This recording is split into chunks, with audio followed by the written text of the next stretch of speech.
Hello my beautiful people, I'm Tina Marie J. Welcome to my channel. So for this video I really wanted to open up something a little bit new. I have not been making videos like that. I have not been sharing the way that I was supposed to, the way I told myself that I was going to share. I have not been sharing with you guys. So I figured, you know what, like this is a part of my journey, and this is a part of my I don't really want to say journey out of religion, because I feel I've already stepped out of religion, but my journey through life without religion, more I should say. So that led me to an idea, and I thought, why not make a little mini series for you guys as a way to help me get back into a groove of doing videos. I've fallen off a lot ever since I returned to work full-time, and a lot has been going on in my personal life, and I've just really fallen off. And I've already said it before, it's no secret with this, I do not enjoy making videos about the cult anymore. I don't mind doing them, but it's not something I want to continue to talk about. I feel I have a lot of videos out already, so whoever needs help with that can get that. But if you feel you have any questions, of course you could come to me and speak to me. I have no problem with that. That's like a part of my life that I don't really deal with anymore, and deal with it in a way where, for me personally, now I'm helping other people dealing with it. So now I'm transitioning through other areas of my life. So with this little series videos that I want to make it for those who've already left religion and who are adapting without religion. That's something that there is definitely no book out there for you to know how to adapt without religion. That really goes according to the person. That's just a personal thing. Everyone moves differently, everyone handles situations differently, so that really just depends on the person. But I figured if I just share my own personal experiences, and I can help you guys in some sort of way when you're going through your own situations. So I jotted down some notes here for you guys for this first video that I want to speak on, because some of it actually also does go with the situations that has been occurring in my life. So what better way to introduce a new video series than to throw myself in the mix and use this as kind of a blueprint for you guys. So first, let's talk about life without church. Life without church. I'm gonna be very honest. When I first realized that I didn't need to go to church anymore because I wasn't a part of the church anymore, and I didn't have a church, and after a while I realized I didn't want to go to any new church. It felt very freeing, honestly. I'm not gonna lie and make it seem dramatic, like, oh, I didn't know what to do. No, it was very freeing. I loved waking up on Sunday at like 12 if I wanted to. I loved it. I loved waking up on a Sunday and not going anywhere, and not getting dressed and ready to go to a church and sit through a service that I didn't care to sit through anymore because it just wasn't resonating with me. I felt very good. But aside from feeling good in the freeing aspect, it's like having a day off from work. I mean, when you get to the point where you don't enjoy church and you feel like the things that you're hearing and the things you're reading are not resonating, you're not feeling connected to it, you're realizing, like, I'm really not connected to this, going to church starts to feel like a real chore, and you feel like you're just in the routine of things. So I felt really good when I knew I had the freedom to stay home and not get freaking yelled at for it. I used to get called out if I missed one Sunday. So knowing that I didn't have anyone calling me to see what happened, why I didn't come to church, it felt freeing for me. But when you don't go to church, you also have to deal with not having the people in your life. So if you don't have the people in your life, and that's kind of all you know, or you don't really have other people outside of religion, the only people that you really was hanging around with, that you was really chilling with like that, always in your church, then that kind of can be something that you have to adapt to. So you do eventually learn you just gotta be patient with yourself. You'll eventually learn how to adapt to life without the church and without the people in the church. For me, it was a bit scary at first, because I was like, okay, so who do I talk to about these situations? I'm going through something. The people in the church stopped talking to me. So I just was like, okay, I don't really have anybody, so who do I speak to? That might not be everyone's situation, because some people may leave a church that was better than the church I was in, and you may still have friends that are still connected, but certain things are gonna change. Because if you leave religion altogether, and I'm not talking about leaving the church to go to a new one, I'm talking about leaving the church, period. Like, I don't want to be a part of the church anymore. It's like you don't have that connection anymore. So some people leave the church and they still celebrate God the same way, but just in their house. They still believe in God the same way. They still have the same faith, but they stay home. And there are a lot of people who don't think that that's okay. They feel like, we're the church, we need to be together. So that unity feels like it's become broken. Like, it's almost like a broken bond when you don't have the church anymore. So that is something that you do have to find a way to adapt to. But like I said, it does take time. Finding a new routine, finding things to do, it really does help you get through your Sundays without church. Life without religious prayer. So I had to put the word religious in front of it because I believe that there are different forms of prayer. Prayer doesn't always equate to Christianity. Prayer, any religion could do prayer. Even people who don't believe in religion can do prayer. Meditation is kind of a form of prayer sometimes, in a sense. So life without religious prayer, that is something that I am experiencing in my life now, this year, in 2021. So I have been going through different situations that has mainly been like a part of my family situations within these past 3 months consecutively. So in March, my grandmother passed away. In April, my dog passed away. And now we're heading into June. And now my mom, I don't really want to get too into it because I'm just waiting until we get everything in the clear. My mom has been sick, and so they're doing these testings just to make sure and rule out certain things. And I've been having major faith, and that is actually what kind of led me to the idea of, oh, I should make a series. Because a lot of people will say, well, who are you gonna pray to when you're in situations where you need God? Me coming from a spiritual background where I believe in spirituality, I believe that we are all here for a human experience. We're here to experience this as humans, but I do believe that we are actually souls. We're just within a body. I come from a different kind of perspective when it comes to prayer. So religious prayer is not something I do. I do not pray to a God asking or begging for something. I do ask for things, but it's not in that sense of, oh God, please. To me, I always saw it as almost like begging. Certain prayers are like you're begging, like, God, please, please, please. And yes, of course, when you're in desperate situation, like, please, please, please. But now I do it more out of, how can I put this? More out of like a positivity.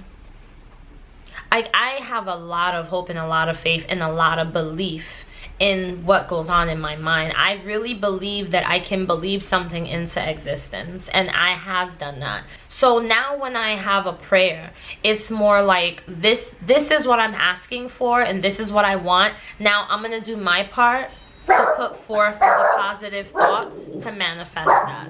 I ordered Planet Wings. I had to like go back to where I was, and I don't remember last thing I said. Prayer. So now for me, it's more like, I believe in this thing that I'm asking for. I believe that this can happen. I believe this can work. When I was a part of religion, when I would pray, it was more like, I trust God, I believe God, but whatever God chooses is fine. But I didn't think I had any control. I was always told, you have no control. God is in full control. God's in total control. You hear this, right? You hear this when you're in church. So life without religious prayer is very different when you're in tough situations. Being a part of spirituality, that's where that comes in, because that actually helps. I can see the difference in how I am now versus how I was a couple years ago in certain situations, like my dog, having to put my dog to sleep. That situation, I would have handled it a lot more differently compared to how I handled it now. I would have thought differently. I would have felt differently. And even the situation of my grandmother passing away, I would have thought and felt differently, even though she was already old, and even though she she could have actually had more years, honestly. But even though we knew that it was gonna happen, it was the inevitable, I would have handled it a lot differently than I do now. I would have saw it differently in religion, in Christianity. When it comes to the afterlife, I would have thought of it differently than how I do now. I mean, I'll really put it to you guys like this. Now for me, as someone who believes in spirituality, and you may also believe in it, or you may find yourself leaning towards it, when it comes to tough situations, or when it comes to traumatic things, or like a death, a loss in my family, someone I love, I see it more from a perspective as a spiritual experience. Like, this is all part of my experience. This is all part of my human experience, all part of my spiritual experience. And I see things more as, okay, this is just a lesson for me. And it's up to me to learn it. It's up to me to open up myself enough to accept it and embrace it for what it is, and to learn whatever lesson it comes with. And that doesn't mean it's gonna be easy, but it's necessary. So life without religious prayer, I would say for me, it feels more empowering, because I feel like I can do more. I'm not hopeless with no control. And control is another thing that religion really teaches you. This is just a side note, it has nothing to do with this video, but religion really teaches you that it's not good to be in control of anything. If you want control of anything in your life, then there's something wrong. That's a problem. You're not supposed to be in control. And in spirituality, that's not true. We actually already have that control. We've always had a certain extent, a certain, not over everything, but we do have control over things.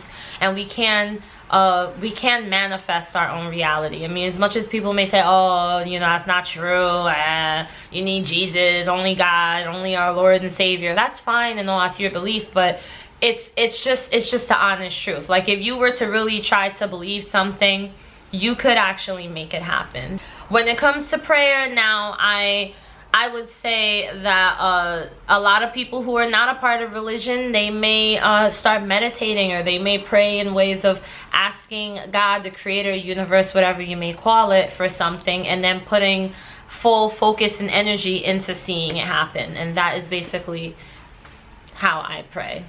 That makes any sense. We'll perhaps go into that in a separate video. I was very long-winded. Life without the Bible.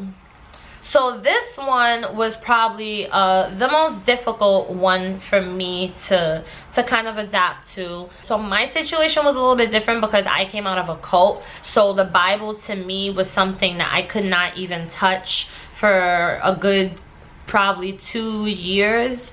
I did not like the Bible at all, and it took probably 4 years before I was finally able to even read it and not feel anything.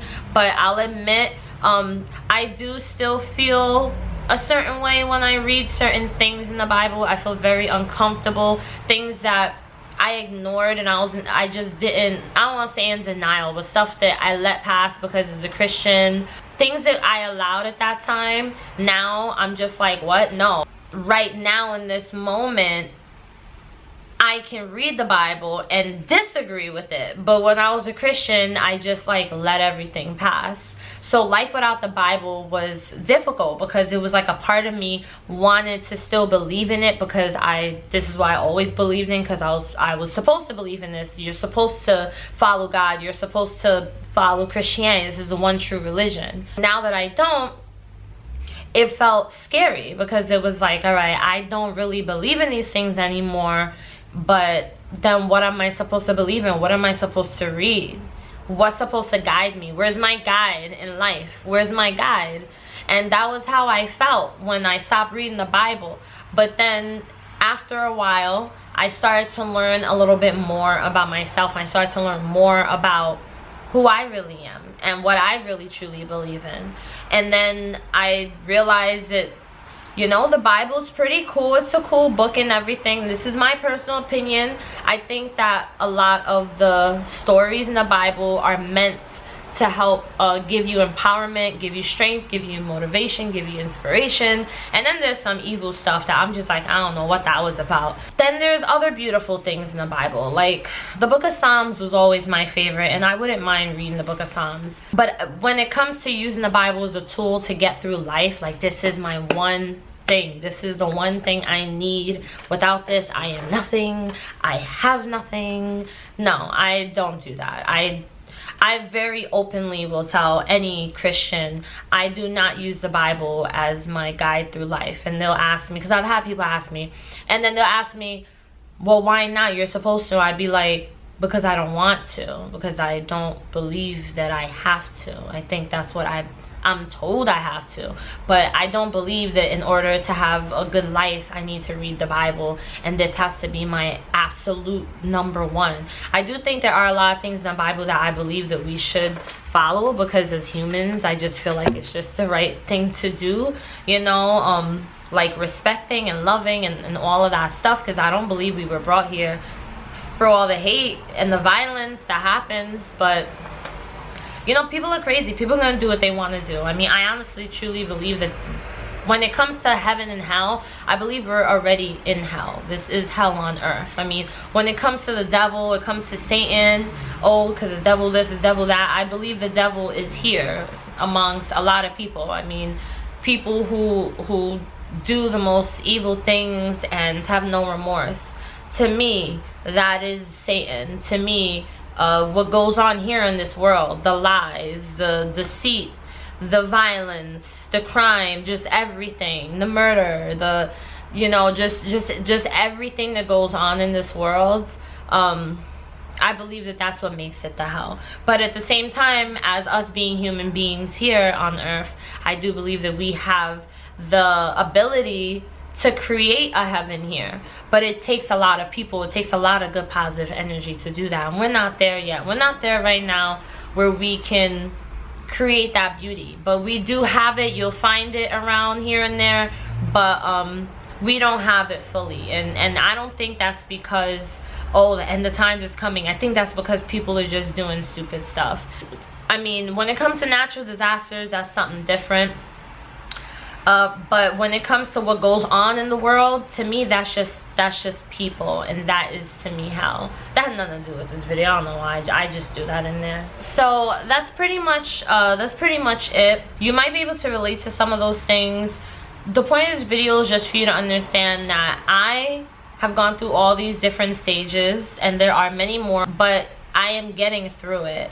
So even though I'm going through my own personal situations that doesn't allow me to really reach my full level of potential when it comes to certain things, like I know I could go 100 times harder on YouTube, and I don't. It's not because I don't want to, it's just because I have so many things in my life all at once going on. I've been working on all different things, and I'm just working on myself at the same time, and at times I need to pull back and take a break. And when I got to the point where I felt like I didn't want to do videos on the same thing anymore, because I'm not at that place anymore, that was when I kind of really started to fall back more from YouTube, along with the lack of time. Really, lack of time is a big thing for me, but along with that, and I realized, like, you know what, because I do still love making my videos, but as this being a part of my journey, I do still want to share it.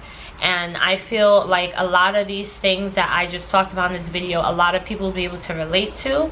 But I just want you to know that you're gonna get through it. You can get through it. Let's say that you left the church, but you didn't leave religion. You just feel that you can believe in God and honor God and all of those things that you believe in without going to a church. Then I personally feel like that is better, because I think churches are toxic. Like, I don't think every single church, but I think most churches, I mean, we have toxic people everywhere. So no matter where you are, you're gonna have toxicity. There's toxic people all over the world. But I think churches could be very toxic, especially to people's mental health, which is why I feel like the church community should start having more compassion, understanding, and maybe even getting a little more knowledge about mental health, because a lot of people suffer a lot of mental health issues and are told that it's because they're not reading the Bible enough, and so they start to feel like it's their own fault, like they're not doing the right thing for God, therefore you're suffering with all these things. So I just feel like life without church at times could be so much better. And I mean, a lot of people will be like, oh my God, how dare she say this? But I mean, I don't really care. Like, this is how I think. This is how I feel. Personally, I'm not saying I'm right with everything, or that everybody believes what I'm saying too. I'm just saying that I feel a lot of churches are toxic, and I've seen a lot of it, and I've experienced it in different churches, not just one, in multiple churches. But just do what you can to help yourself, I would say. Like, do what you can do to help yourself and get yourself to a better place. Don't rush yourself in the process. This is a process, and it's something that you go through. And don't be afraid and feel like, oh, if I don't have church, if I don't have the Bible, if I don't have the people, if I don't have God, what I'm going to do, who I'm going to pray to when I have a situation. I have not prayed a religious prayer through any of these things I've been going through, and I've been getting through every single one, and I know I'm going to. I've prayed, but not on my knees, dear God, dear Jesus, dear Lord, none of those things. Because prayer now, as someone who is not a part of religion, is very different, but it does work still. It all depends on what you think God is. And when it comes to religion, they see prayer as something that, like, you have to be a part of this group for you to be able to do this, and for you to do it correctly. Like, if you're not a Christian, then there's no such thing as prayer. If you're not a Christian, or if you don't believe in Christianity, there's no such thing as prayer. But that's not true, because a lot of religions pray, and a lot of people who are not part of religion pray, and it just all really depends on what you believe. And this is why it's really important that you get to know yourself, and that you allow yourself to get through this process of healing and of finding out who the hell you are. Like, I don't even want to say finding yourself, because you're not finding yourself. When you leave religion, you're starting from scratch, brand new, clean slates. So you need to find out who the hell you are. And when you find out who the hell you are, everything's gonna fall into place one by one by one. It's like puzzle pieces just putting itself in the right spot. Everything's gonna start to just make more sense. The dominoes are gonna slowly start to connect. Everything is gonna just start to connect. Anyway, I talked a lot. Thank you so much for watching my video. If you did enjoy it, make sure you do give me a thumbs up, and if you're interested in watching more videos, make sure you do subscribe. All right, and make sure you press the bell notification so you know anytime a video comes out. Anything you need to know about me or how to get in contact with me is down below, including my Dope Soul course, which I am working on. Yes, it's a freaking process, but you know what? I don't care what nobody says. I'm gonna get this course out, and when I do, you guys will know. But all that information is down below. Thank you guys for watching. Enjoy your day or your night or whatever time it is, and stay safe and stay sanitized, and make sure you go out there and live your life. Don't stay quarantined. I'm gonna press my line. I wanna be like, I wanna press my